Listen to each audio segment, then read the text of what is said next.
کہا اتنا عرصہ ہو گیا نا میں اس کو رزق دے رہا ہوں، تم ایک دن نہیں کھلا سکے؟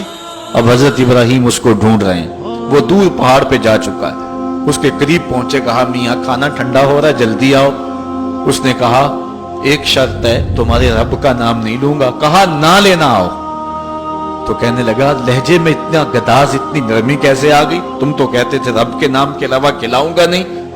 کہا کہ اسی رب کا ہی تو پیغام آیا ہے کہ میں بھی اس کو دے رہا ہوں۔ اس نے کہا اگر تیرا رب اتنا اچھا ہے تو کھانا بعد میں کھائیں گے، پہلے اس کا غلام بنا لے مجھ کو۔ تو وہ رب ہے سب کا، ہمارا حق ہے کہ ہم اس کی پوجا کریں۔ تو اللہ تعالیٰ جل شانہ نے ارشاد فرمایا یا ایھا الناس اعبدوا ربکم، اپنے رب کی عبادت کرو۔ ایک تو وہ تمہارا رب ہے، اور پھر الذی خلقکم، اس نے تمہیں پیدا بھی کیا ہے۔ توجہ چاہوں گا کتنی شان ہے کہ اس نے تخلیق بھی کیا اور پھر اس نے تمہاری تربیت بھی کی۔ جو تخلیق بھی کرے اور تمہاری تربیت بھی کرے، کیا اس کا حق نہیں ہے کہ اس کے حضور سجدہ ریزیاں کی جائیں؟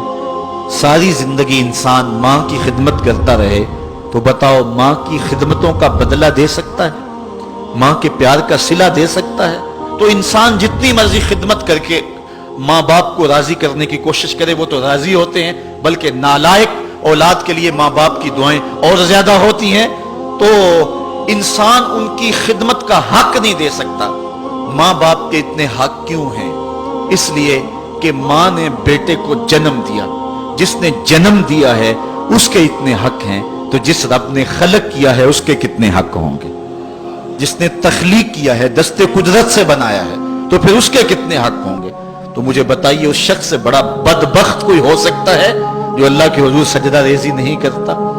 صبح کے وقت چڑیاں بھی اللہ کا نام لے رہی ہوتی، حشرات الارض بھی رب کا نام پکار رہے ہوتے ہیں، بلوں سے سر نکال کر جانور بھی اللہ کا نام پکار رہے ہوتے ہیں، اور اس شخص سے بڑا بد نصیب زمانے میں کوئی نہیں ہے کہ جو اللہ کی حضور جھکنا نہیں جانتا، جو اللہ کی حضور جو ہے وہ عبادت کا سر نہیں رکھتا۔ وہ رب ہے جو تمہیں پیدا کرنے والا ہے۔ ماں کے رحم کے اندر کون نقش و ونگار دینے والا ہے؟ کس نے گوشت کے لوتھڑے کو بولنا سکھایا ہے؟ کس نے چشم خانوں کے اندر روشن چراغ رکھ دیے ہیں؟ اور کس نے سر کے اندر ایک نشیط اور روشن دماغ رکھ دیا ہے؟ کس نے ہاتھوں کو پکڑنے کی قوت دی اور کانوں کو شنوائی کی طاقت دی؟ اور کس نے جو ہے وہ سونگھنے کی قوت اور قوت شامہ ناک کے نتنوں کے اندر رکھ دی؟ کون ہے جو ٹانگوں میں زور پیدا کرتا ہے؟ کون ہے جس نے چھاتی کو طاقت دی؟ کون ہے جس نے انسانیت کو احسن تقویم بنایا؟ انسان کیا تیرا حق ہے کہ مسجد کے قریب سے تو گزر جائے اور اللہ کا نمائندہ پکار رہا ہو حیا علی الصلاۃ حیا علی الفلاح، آجا نیکی کی طرف، آجا نماز کی طرف، اور تو جو ہے وہ اس کو سننے کے باوجود گزر جائے؟ ایسا ہو سکتا ہے کہ تو اس کے حضور آئے نہ، حاضر ہی نہ ہو؟ یہ بد نصیبی نہیں تو اور کیا ہے؟ اللہ تعالیٰ جل شانہ ہمیں اپنی عبادت